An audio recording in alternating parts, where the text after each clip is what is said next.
आपका स्वागत है पाइथन के एक और नए वीडियो में। आज के इस वीडियो में हम लोग एक प्रॉब्लम डिस्कस करने वाले हैं जो हर एक इंटरव्यूअर आपसे बिगिनर इंटरव्यूज में पूछता ही है। आपको पूछता है कि मैं आपको एक नंबर देता हूँ, आप उसका क्या कीजिए, फैक्टोरियल फाइंड कीजिए। तो फैक्टोरियल क्या रहता है, ठीक है। मान के चलो आपको क्या करना है कि 5 का फैक्टोरियल फाइंड आउट करना है। तो मैं यहाँ पे कमेंट में लिख देता हूँ 5 का फैक्टोरियल। तो मैथमेटिकली अगर देखा जाए तो 5 का फैक्टोरियल होता है 5 इंटू 4 इंटू 3 इंटू 1। ऐसे 1 तक ये क्या करता है, मल्टीप्लाई करता है, और उसके बाद जो भी आउटपुट आता है वो उसका क्या होता है, फैक्टोरियल होता है। ये होता है हमारा 5 फैक्टोरियल। इसे हम डिनोट करते हैं 5 और एक्सक्लेमेशन, जो कि होता है 5 फैक्टोरियल। जब भी हम इसका मल्टीप्लीकेशन करते हैं 5 इंटू 4 इंटू 3 इंटू 2 इंटू 1, ये आता है हमारा 5 का फैक्टोरियल। उसी तरह से आपको अगर किसी और नंबर का फैक्टोरियल फाइंड आउट करना है, ठीक है, जैसे कि आपको फाइंड आउट करना है 4 का फैक्टोरियल, ठीक है। तो यहाँ पे मैं क्या करता हूँ, 4 फैक्टोरियल लिख देता हूँ।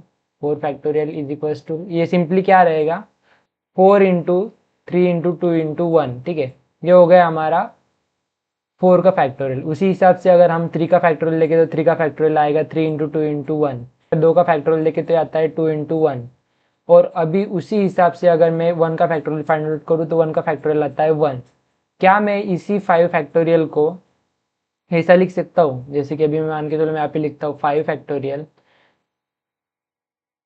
इज इक्वल्स टू 5 इंटू, इसी को मैं लिख सकता हूँ 4 फैक्टोरियल, ठीक है। ऐसा क्यों, देख सकते हो आप, मैंने यहाँ पे क्या किया है, 5 का फैक्टोरियल लिखा है 5 इंटू 4 फैक्टोरियल, ठीक है। मतलब यहाँ से जो आगे है पूरा ये क्या है, हमारा 4 का फैक्टोरियल के इक्वल है, ठीक है। और ये जो है हमारा इंटू 5 हुआ है, तो मैं इसे 5 फैक्टोरियल को 5 इंटू 4 फैक्टोरियल ऐसे भी लिख सकता हूँ, या फिर मैं 4 फैक्टोरियल को 4 इंटू 3 फैक्टोरियल ऐसे भी लिख सकता हूँ, ठीक है।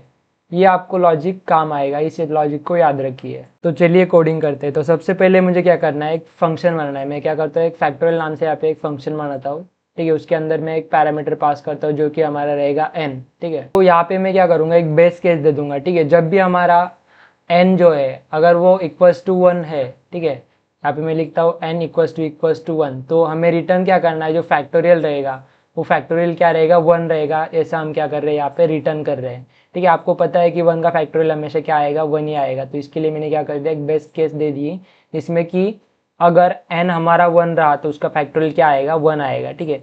उसके बाद मैं यहाँ पे क्या करता हूँ, एक एल्स कंडीशन देता हूँ, ठीक है।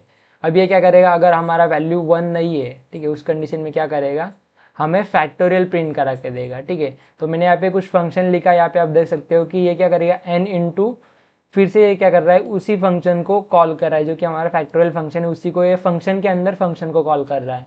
और ये क्या कर रहा है, n को -1 कर रहा है, ठीक है। तो इस फंक्शन के अंदर फंक्शन को कॉल करने वाली चीज को हम कहते हैं रिकर्सिव फंक्शन, ठीक है। इसको हम कहते हैं रिकर्सिव कॉल या फिर रिकर्सिव फंक्शन। तो ये भी एक इम्पॉर्टेंट चीज़ है, आपको जो इंटरव्यूअर आपको पूछ सकता है कि रिकर्सिव कॉल या फिर रिकर्सिव फंक्शन क्या होता है। तो इसका सिंपली आंसर है, जब भी हम किसी फंक्शन के अंदर किसी और फंक्शन को कॉल करते हैं उसे हम कहते हैं रिकर्सिव फंक्शन, ठीक है। तो ये फंक्शन किस तरह से काम करेगा, ये देखिए, जब भी हमारा इटरेशन होगा, जब भी हमारा लूप चलेगा, उस टाइम पे क्या होगा कि ये क्या करेगा, अभी मान के चलो आपका n जो है, सपोज आपका n है 5, तो ये क्या करेगा 5 इंटू n-1, तो ये क्या करेगा n-1 एक फंक्शन को कॉल करेगा जो कि फैक्टोरियल फंक्शन है। n-1 क्या होगा 4, तो ये क्या करेगा 4 का फैक्टोरियल फाइंड आउट करेगा, ठीक है। तो ये क्या हो जाएगा 5 इंटू 4 फैक्टोरियल, जो कि मैंने यहाँ पे मेंशन किया था कि 5 फैक्टोरियल को हम 4 फैक्टोरियल इंटू 5 भी लिख सकते हैं, ठीक है। तो ये क्या कर रहा है, हमारे फंक्शन के अंदर उसी फंक्शन को कॉल कर रहा है, तो इसे हम कहते हैं रिकर्सिव कॉल।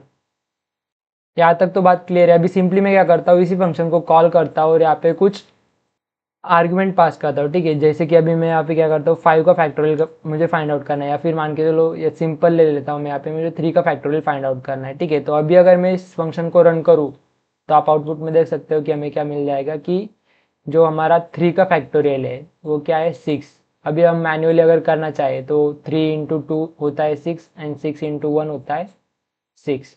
तो यहाँ पे आप देख सकते हो ये फंक्शन किस तरह से काम कर रहा है। ये पहले क्या करेगा, इटरेट करेगा, ये चेक करेगा हमारा n क्या 1 के इक्वल है, नहीं, तो ये क्या करेगा एल्स कंडीशन में जाएगा। ये क्या करेगा n इंटू फैक्टोरियल n-1, तो ये क्या करेगा 3 - 1 मतलब 2 का फैक्टोरियल चेक करेगा। फिर से हमारा 2 n के पास आएगा, क्या हमारा n इक्वल्स टू 2 1 है?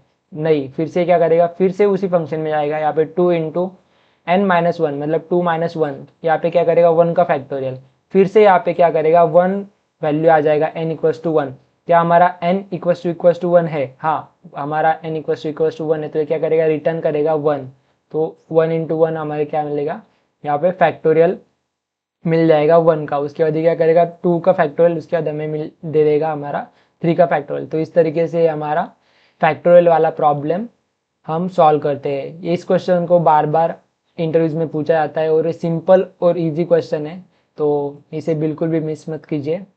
जैसे अभी मैं यहाँ पे क्या करता हूँ 4 का फैक्टोरियल यहाँ पे फाइंड आउट करने के लिए कोड लिखता हूँ, तो आप आउटपुट में देख सकते हो कि मुझे 24 आउटपुट मिल गया, यानी कि हमारा जो फंक्शन है वो प्रॉपरली काम कर रहा है।